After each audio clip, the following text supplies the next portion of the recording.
It's complicated. Fertility is complicated. And one of the biggest lessons I've learned is that you never know. You don't necessarily get all the answers. I'm a curious person. I want to know why. Why did it fail? Why did I lose this baby? Why am I having a hard time with this? You're listening to Dr. Alexis Bachik on Psychologist Off the Clock.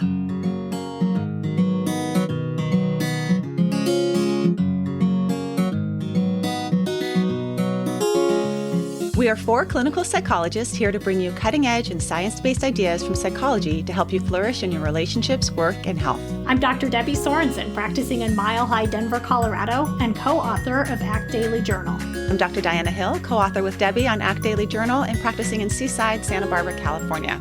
From coast to coast, I'm Dr. Yael Schonbrun, a Boston-based clinical psychologist and assistant professor at Brown University. And from sunny San Diego, I'm Dr. Jill Stoddard, author of Be Mighty and the Big Book of Act Metaphors.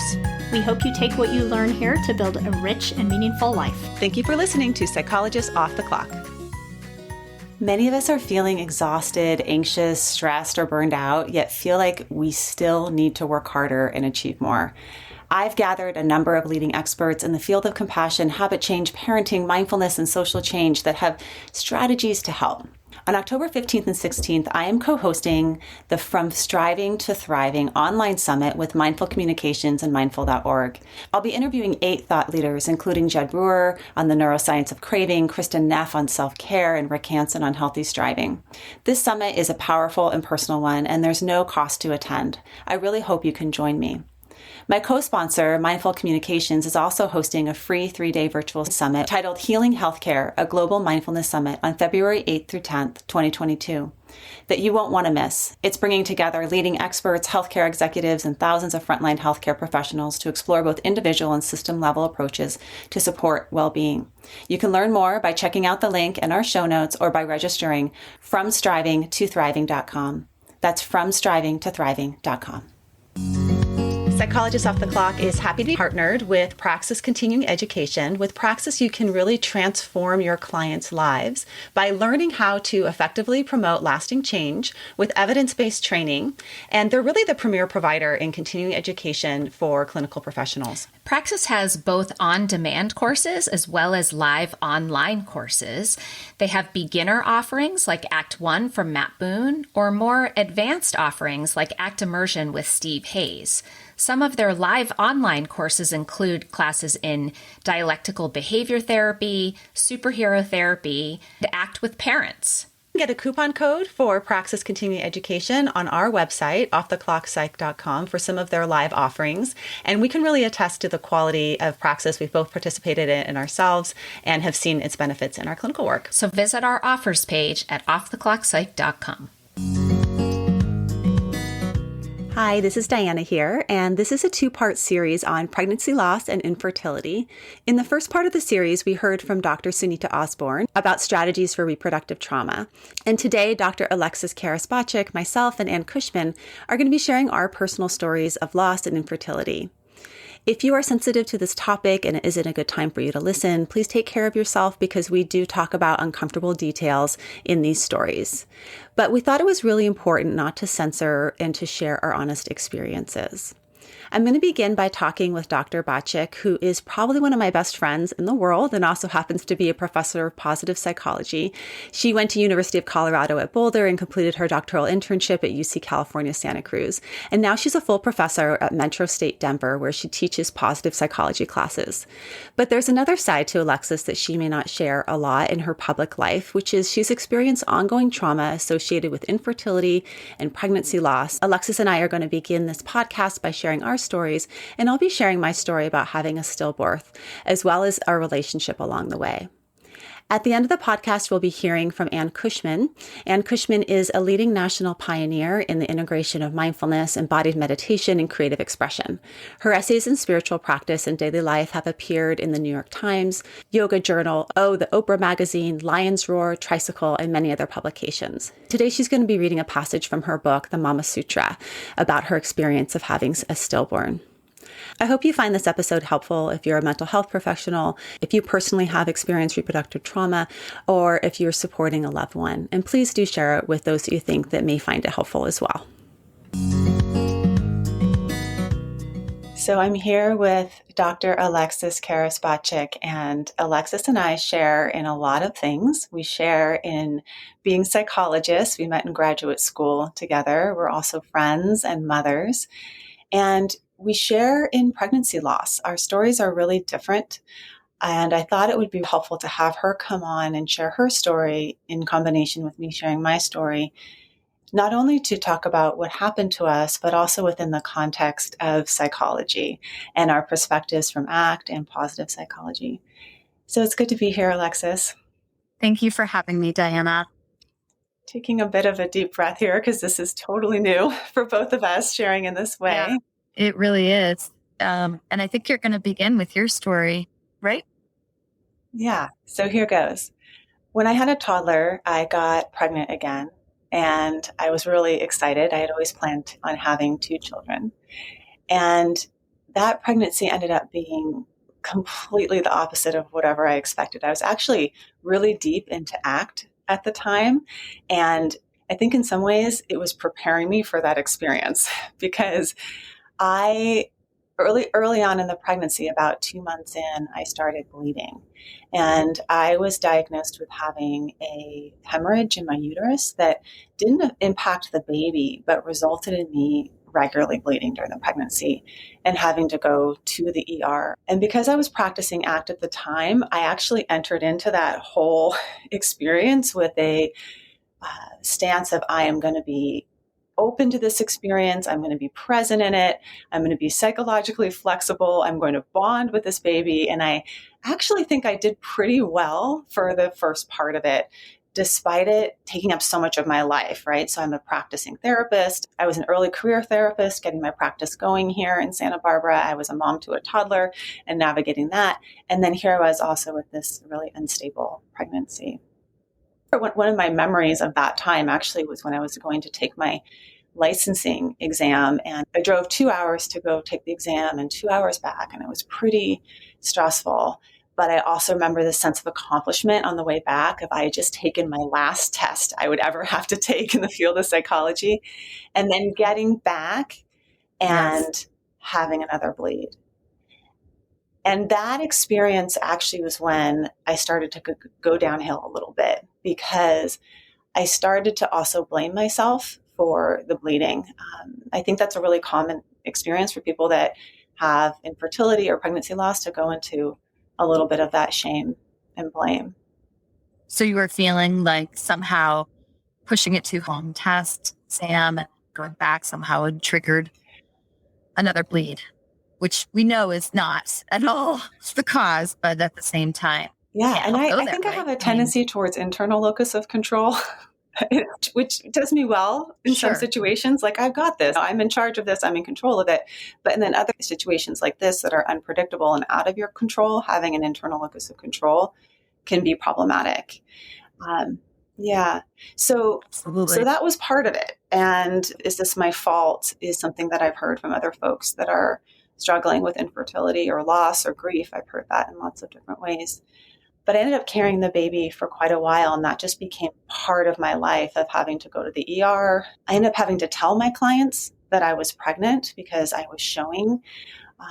And that was also part of this sort of, as a therapist, your personal world is often kind of left out of the therapy room to the best of your ability. But even something like telling your clients that you're pregnant brings your personal world in. But I also knew I was bringing in the possibility that I would have to tell them if I lost the baby. And I ended up going into labor. My water broke early in the morning when I was a little over 5 months pregnant. And I knew that the baby wasn't going to make it. And my husband and I went to the hospital.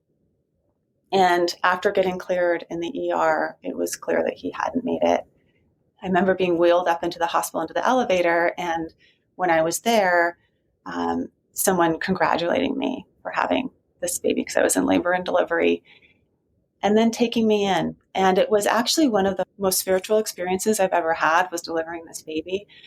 Again, it was some of these psychological flexibility processes that I was really embodying, because I knew that I wanted to stay present in this moment with my husband.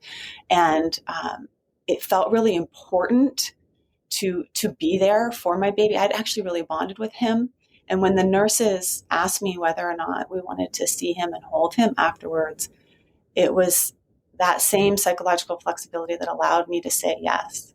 It was like a momentous moment to say yes to that question and to hold him and look at him.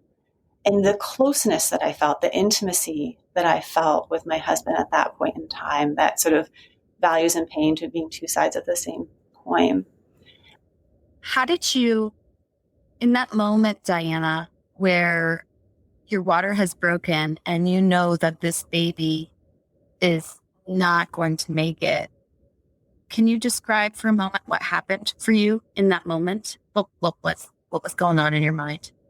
I knew when I went into labor, like I was laboring, that this was not, it was over. I knew he wouldn't be able to make it.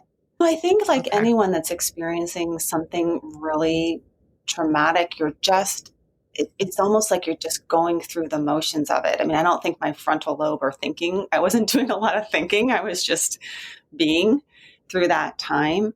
I do think that one of the things that I really was successful at was around just letting go and being on the wave of it.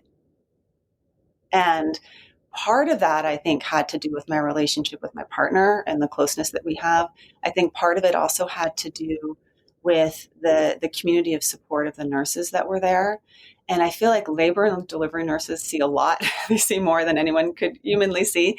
And that was actually really powerful for me to be held by them. I actually think about, women birthing for hundreds and thousands of years in circles of other women. And reflecting back, I've been reading and rereading this book by Francis Weller called The Wild Edge of Sorrow. And in it, he talks about the 5 gates of grief. And I feel like I experienced all 5 of those in that hospital room that day. So the first gate being that everything you love, you will lose. The second gate, the grief around the parts of you that have not known love. So things like shame. And also the sorrows of the world. That feeling of, I am among many women that have lost in this way. I wasn't alone in that. And then the 4th gate is about what you expected, but you didn't receive. And so I didn't expect it to be this way, and I didn't get what I was hoping for. And then finally, that 5th gate being ancestral grief, that not only was it my loss, but also my mom had a miscarriage. I imagine her mom had a miscarriage, and sort of all of that kind of flooding in as well. So that part of the story, I actually feel like I was super psychologically flexible in, Alexis. I feel really proud of like how I showed up. Yeah. As you should. It's amazing to have that in that moment. In that it's the second half of the story that I don't feel so proud of, which was what happened next. And so after you deliver a baby, what they don't tell you when you leave the hospital is that your milk is going to come in and you're going to wake up in the middle of the night looking for that baby. And you're going to have the strongest urge you've ever had in your life to have another baby. It was the most intense feeling. Like I was on a mission. That was and I know you can relate to this, Alexis. You'll talk about this in your story. Sure. Yeah. I think many women So it was like, I was on a mission to have this baby. I went against doctor's orders. I got pregnant again right away. My body hadn't fully recovered from the delivery or from the pregnancy, and I got pregnant again. And when I got pregnant, I could not bond. I hadn't grieved and I couldn't bond. And then I had this whole other thing happening where I had to tell all my clients that I had lost this baby and then I was pregnant again. And that experience as a therapist is so difficult because it was, you have a caseload of 12, 15 clients. I don't remember how many I had. Client after client I had to go through that conversation with. And what did that look like, Diana? I mean, even just the process of telling some of your clients that you're pregnant to begin with, and then telling them that it didn't. I think this is really hard because in other settings, you could break down, you could make it about you could have them come in for a hug, right? this is their therapy space. I didn't want to Right. take up their therapy space with my stuff. And that is really challenging. I didn't want my client to have to comfort me, yet they also were questioning. I had taken some time off. I was pregnant, then I wasn't pregnant, right? And so I actually think that was also part of the shielding. Joseph Sorochi talks about self as shield or self as prize. I think I did a lot of shielding during that time of not letting the grief in because it was too intense. It was too intense. It was such a delayed grief. Mm-hmm. So I didn't really bond with the pregnancy. It's like, I'm not singing this one. I'm not, I'm just going to go about my life because I don't know if I'm going to lose this one too.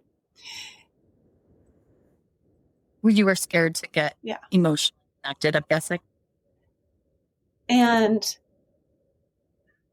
when he came out, my little guy that I have now, he came out screaming. He had colic. And so that was just insult to injury because he screamed and there was no way I could soothe him. So then it became this next level of emotional avoidance around that.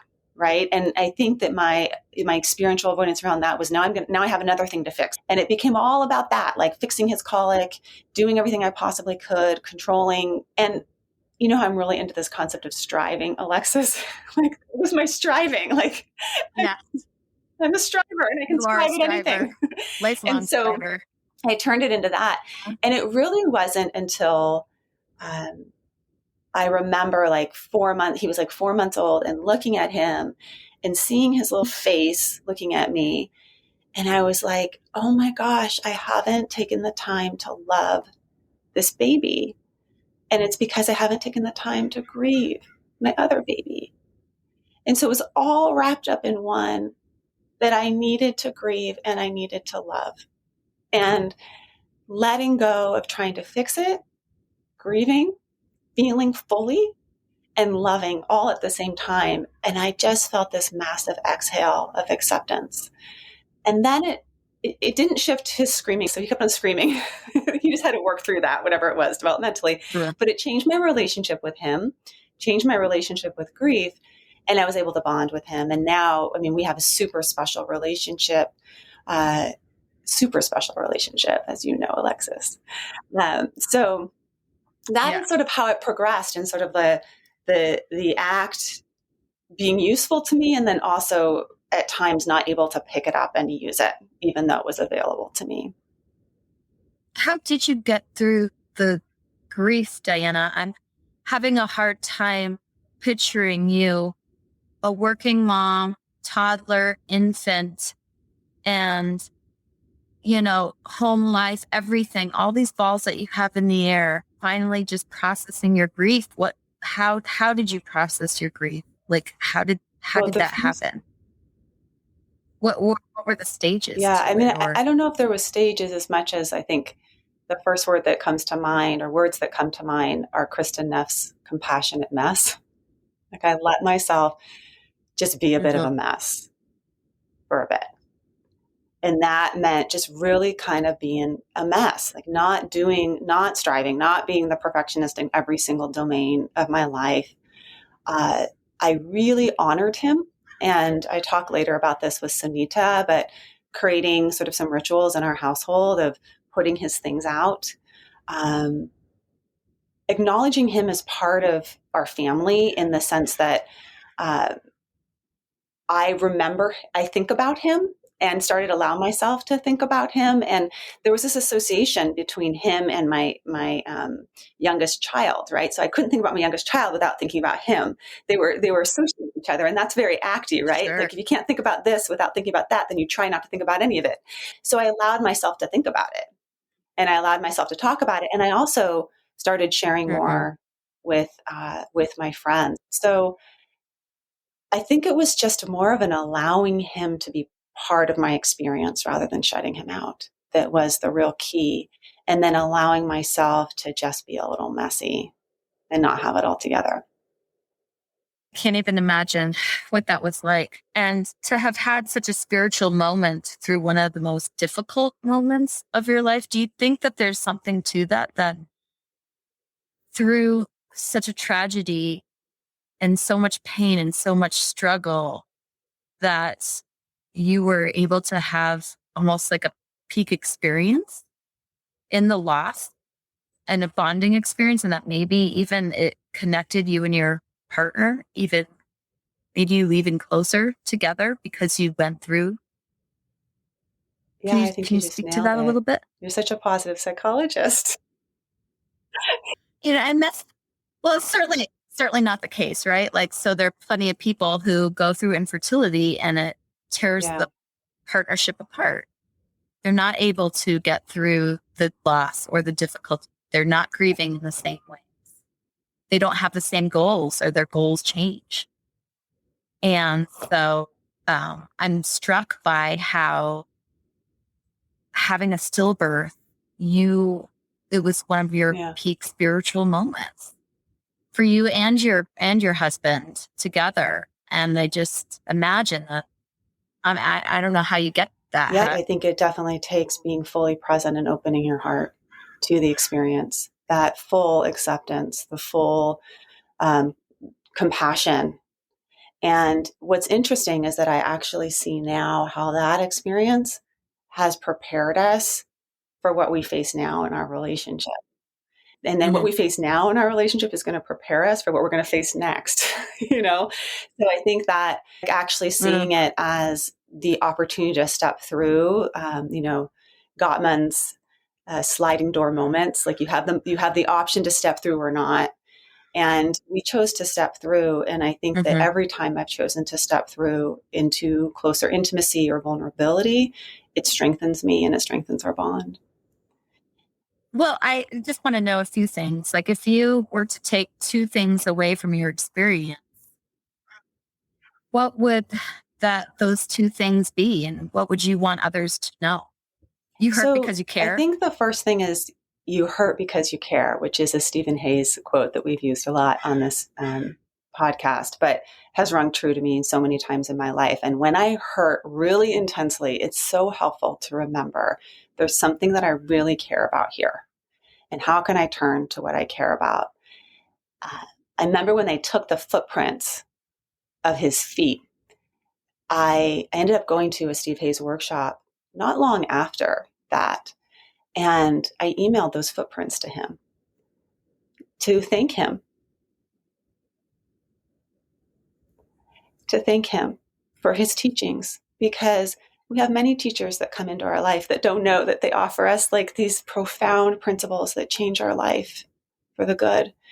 So we hurt because we care, and we can turn toward care.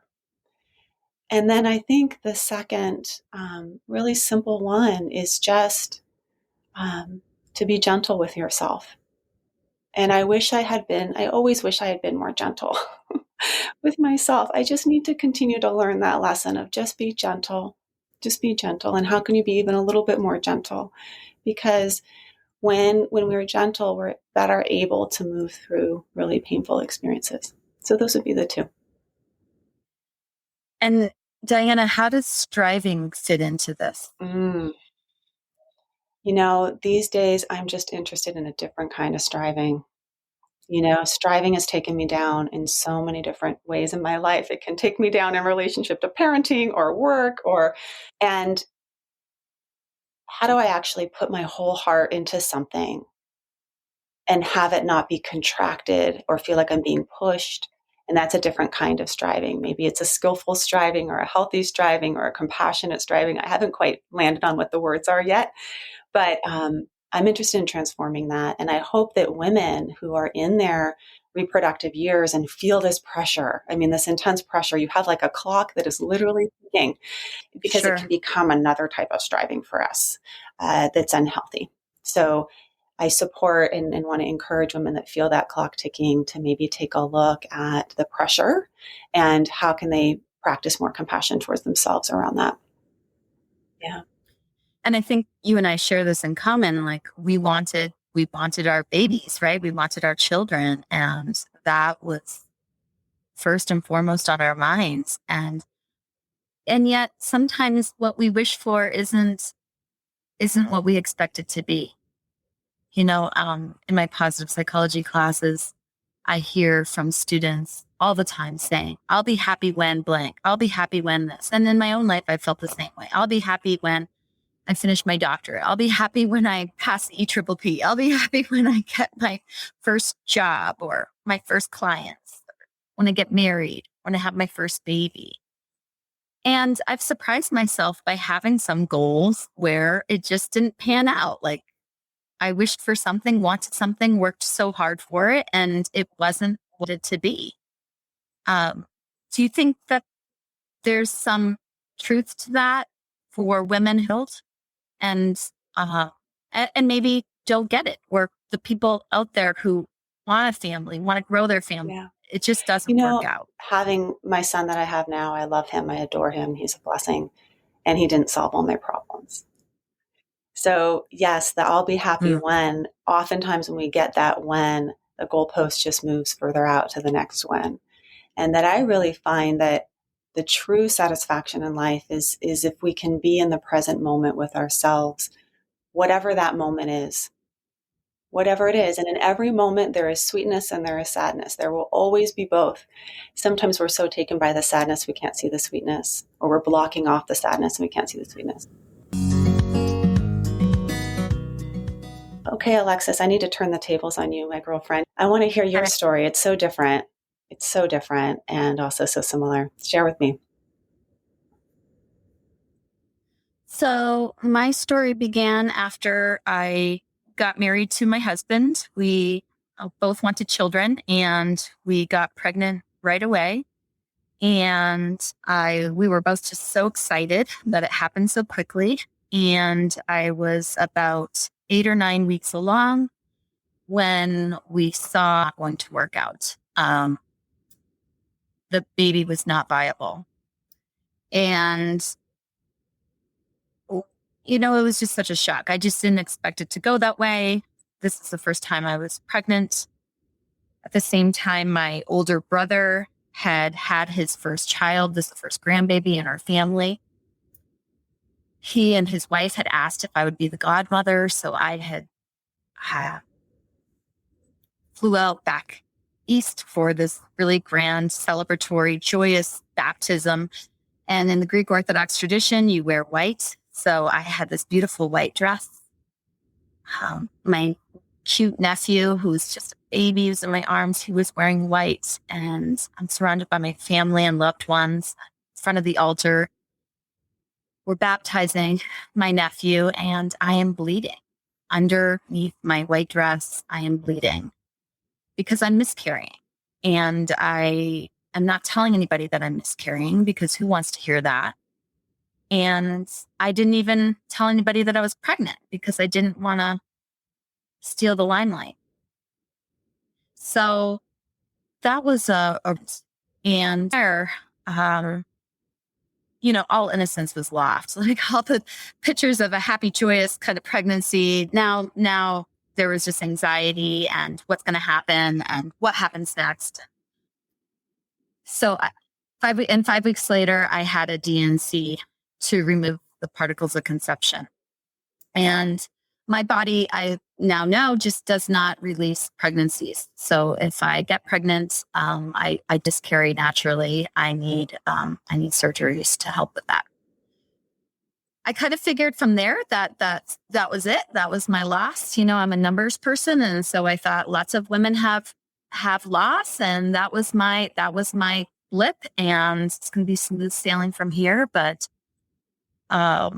especially when we had our first child right after that, he was born, he was healthy. I thought, you know what, like life is good. Everything's working out. Our first was 1 year old and I got pregnant pretty quickly. And once again, we were so excited and thrilled and quickly learned that the baby's heartbeat just was never going above 100. And the baby was not going to make it. And so it was summertime, taking care of a tosser, socializing, and I'm visibly showing. My belly is protruded, and I am doing all the things you're supposed to do when you're pregnant. And yet I'm knowing that I'm just waiting for this baby's heartbeat What to is stop. that like, Alexis, that when you have this whole inner world happening that other people don't know about in terms of being able to connect or function or, feel like you're part of the world around you when you have this full inner experience that nobody knows about. Yeah, I mean, and I think you know exactly what it feels like. It feels very lonely, and you feel sadness, shame, questioning what you did wrong, what's wrong with your body, why is it failing you in this way, questioning every little decision, comparing it to your first child that was born healthy, and now wondering what the difference is. You feel lonely. It's hard to get excited. It's hard to feel like the positive psychologist. You don't want to get up in front of people and talk about happiness research when you're going through loss. It's just elusive to you. And so then you feel even worse about that, because here you're supposed to be preaching it. You're supposed to be enacting it, and Positive psychology is not helping you out right now. No, it's not serving me in any sort of way. I just want to be with the loss, and I want to be with the process of it. And that's my way through it, to sit in the muck, so to speak. It was too much. So, for those years, teaching abnormal psychology was actually more like in my heart. So validating, that abnormal psychology class when you're having a hard time. I remember that about grad school. I was like, oh, I can relate to this stuff. Yes. I was like, I like this stuff a little bit better right now. I can relate to it. Some things from positive psychology that served me well in those years. And I would say some of them was truly using my strengths, curiosity, and perseverance to kind of go through each of the sequence of events and each process. And those strengths, I remember when I did an interview with you back in the day, back to like 54 or something like that, you gave us a link to a strengths inventory. So we'll put that in the show notes for this, because I feel like that strengths inventory is a helpful one to identify what are your strengths that you may be able to lean on. Mm-hmm. Yeah. And then goal setting, I think that really helped me get through the pain of it all, the suffering of it all. It just helped me keep oriented towards that goal. I worked with a specialist. I worked with an amazing therapist that was able to process grief and loss with me, because people experience it differently. And my husband was experiencing the losses and the grief very differently than me. And so having someone just in my corner, it was extremely helpful. And nowadays, there are many more resources available for women to feel connected in what they're going through. And at this point in time, I'm part of different groups where we can support one another in our journeys and in our losses. And that's a really valuable place to be. For just a little period of time. And hopefully you have someone else in your corner who understands that and gets that. Diana, you were one of those people for me. How excruciating that was, and how hard it was on you to be in that waiting game. Like your life was on hold. I just remember that. By then I had already had my youngest child. And so that kind of complicates things too. Like when I'm trying to support you through something, but then I have sort of what you want. And it was really hard for me to, share my celebrations with you around that, because I didn't want to hurt you. What was helpful from folks during that time? I mean, I think for me, one of the biggest things was that it just, I remember you checking in all the time and just seeing how I was doing. And that was the biggest thing to me. Just checking in, how are you doing? And being in my corner for whatever my goals were in that moment. Not pushing an agenda, but just, okay, we're waiting for the baby's heart to die, like, so we can move on from this and try again. Okay. Feeling like someone understands the process, has taken the time to understand what loss looks like. And even if they don't know from their own personal experience, just the willingness to be curious and to ask. I found it hurtful when friends or family members would not take an interest and would not ask. So I just think that the willingness to be in the muck with me was so extremely helpful. And of course, the people that were better equipped to do that were, therapists, obviously, and people who had also experienced similar loss. Um, it helped me keep my hope going. And so, using my curiosity and my perseverance, which are top strengths of mine, blessing and a curse, after that loss, I had to have 2 DNC surgeries. And I was like, enough of this. I don't want to suffer anymore. There's reproductive technology that I can take advantage of. And my husband and I were privileged enough to have the means to be able to explore some of those opportunities. And so I did a big workup. We went through 2 rounds of IVF, and that didn't work. So again, more heartbreak and loss. We had more pregnancies and losses. I was told that my embryos are just not good enough, no bueno. And so basically I was told to, if you want to have a baby of your own, you're going to need to have some donor eggs. Wait, pause there, because you said the word not good enough. Like, how did that hit you as a woman? Like, your embryos aren't good enough. Your eggs aren't good enough. Wow.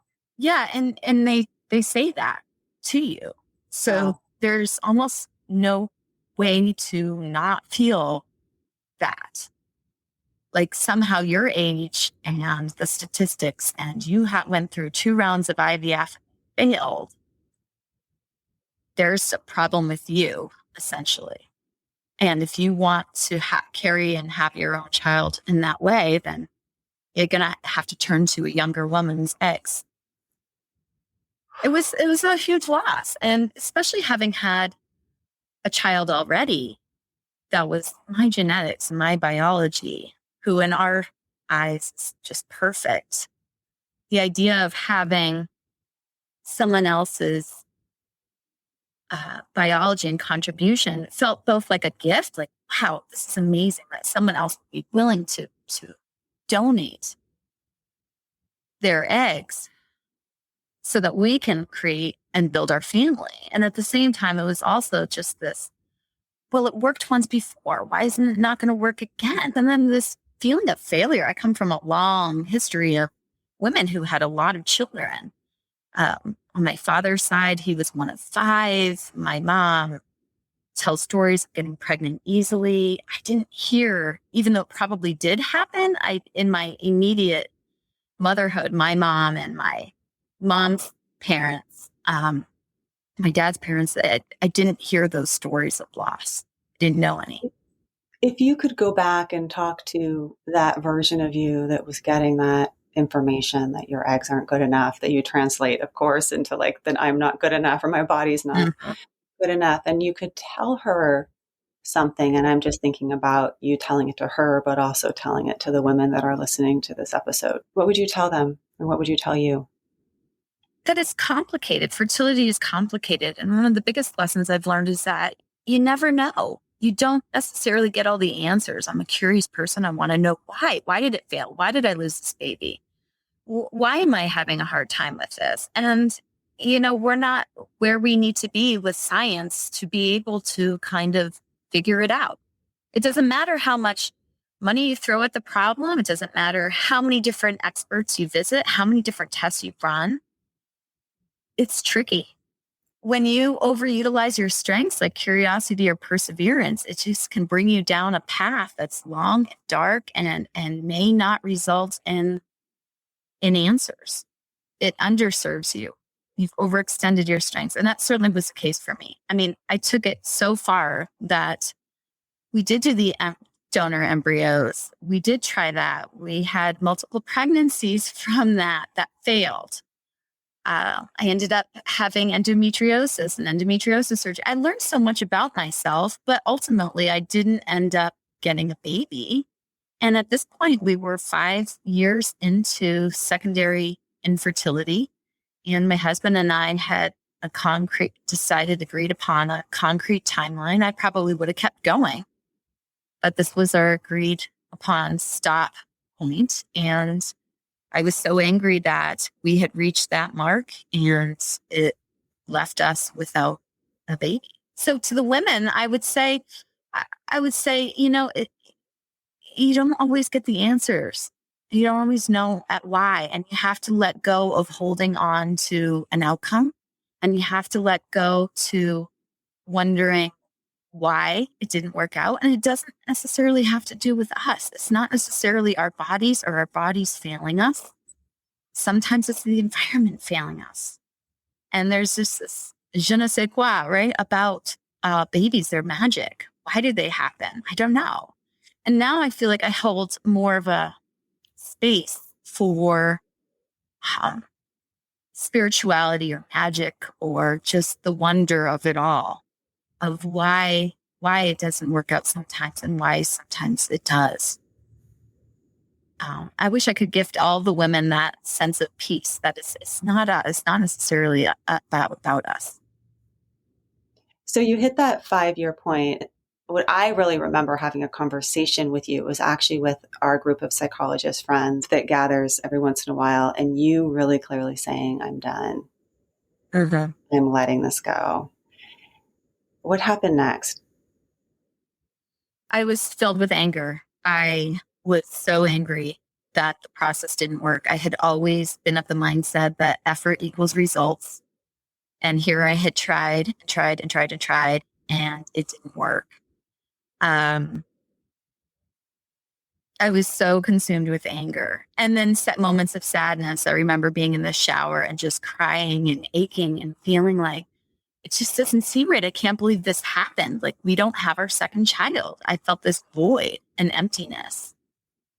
I got rid of all the remaining baby things that I had in my house. I just wanted them out of the house immediately. I discarded everything, cribs, special blankets. I just wanted rid of all of it. We went to Greece. We went on vacation. We had fun. I drank alcohol. I mean, I resumed life as, a mom of one.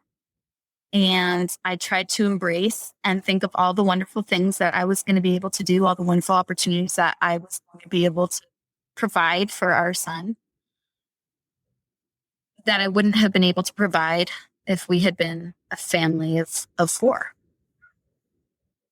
And then I got pregnant, and it was 6 months later. And this by now was my 7th pregnancy.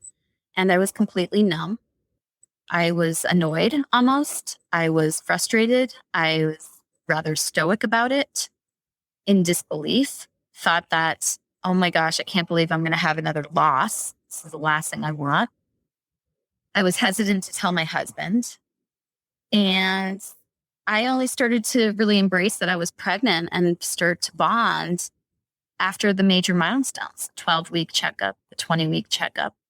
And then at 35 weeks, I remember feeling like this is really going to happen, or this may really happen. And then when it was the moment of him coming and him arriving, I was just in so much joy, Diana. I was just in bliss. I was almost like in disbelief, like, oh my gosh, he's here. Like here he is. He's literally here. Somehow I didn't think it was really going to happen. And now he's 2 years old. A little walking piece of magic. And I still look at him in wonder and think, I can't believe you're here, little man. How did you get here? It's almost like sometimes he comforts me. It's the strangest thing. It's almost like he knows how hard I tried and how much he was wanted. Sometimes he takes his little hand and he pats me on the shoulder with it. Like this reassuring knowingness.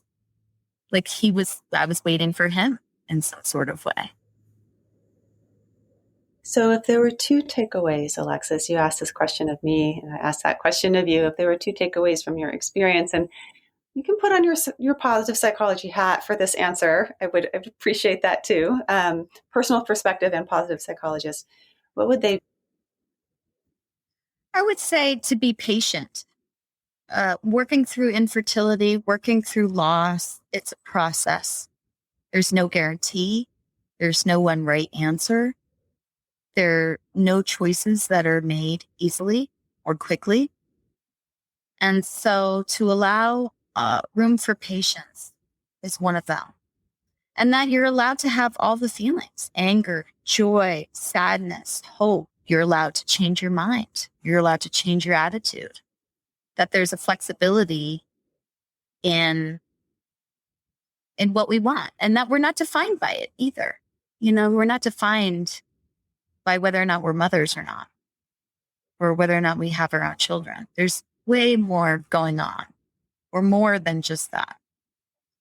So to hold ourselves patiently, lovingly, being very present with all the emotions, and realizing that there's way more to us. Our worth is not defined by whether or not we're mothers.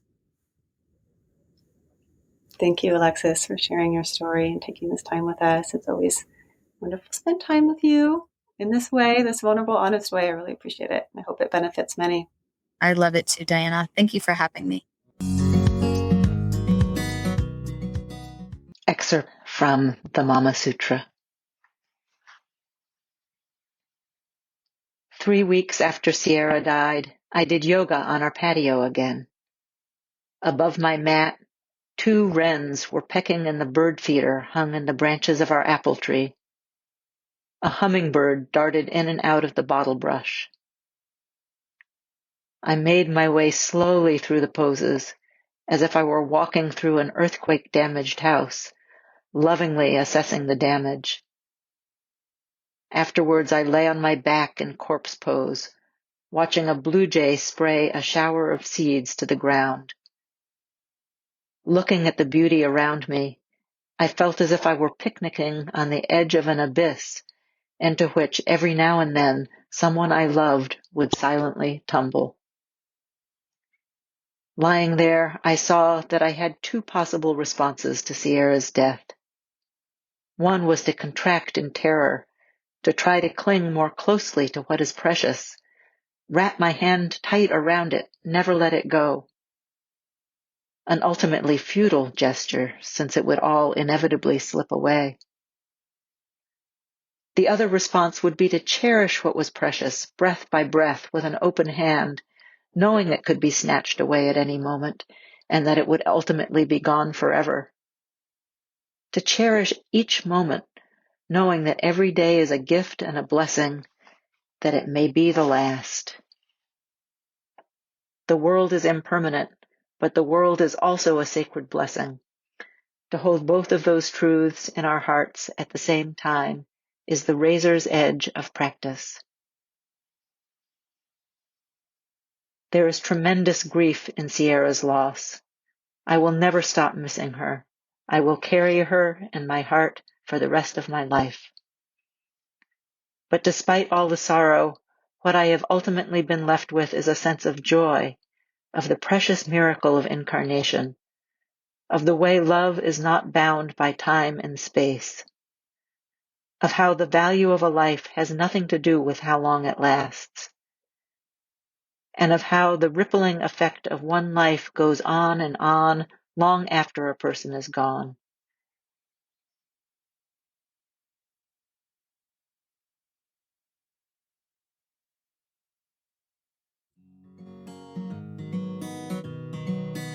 Thank you for listening to Psychologists Off the Clock. If you enjoy our podcast, you can help us out by leaving a review or contributing on Patreon. You can find us wherever you get your podcasts, and you can connect with us on Facebook, Twitter, and Instagram. We'd like to thank our strategic consultant, Michael Harold, our dissemination coordinator, Katie Rothfelder, and our editorial coordinator, Melissa Miller. This podcast is for informational and entertainment purposes only and is not meant to be a substitute for mental health treatment. If you're having a mental health emergency, dial 911. If you're looking for mental health treatment, please visit the resources page of our webpage, offtheclockpsych.com.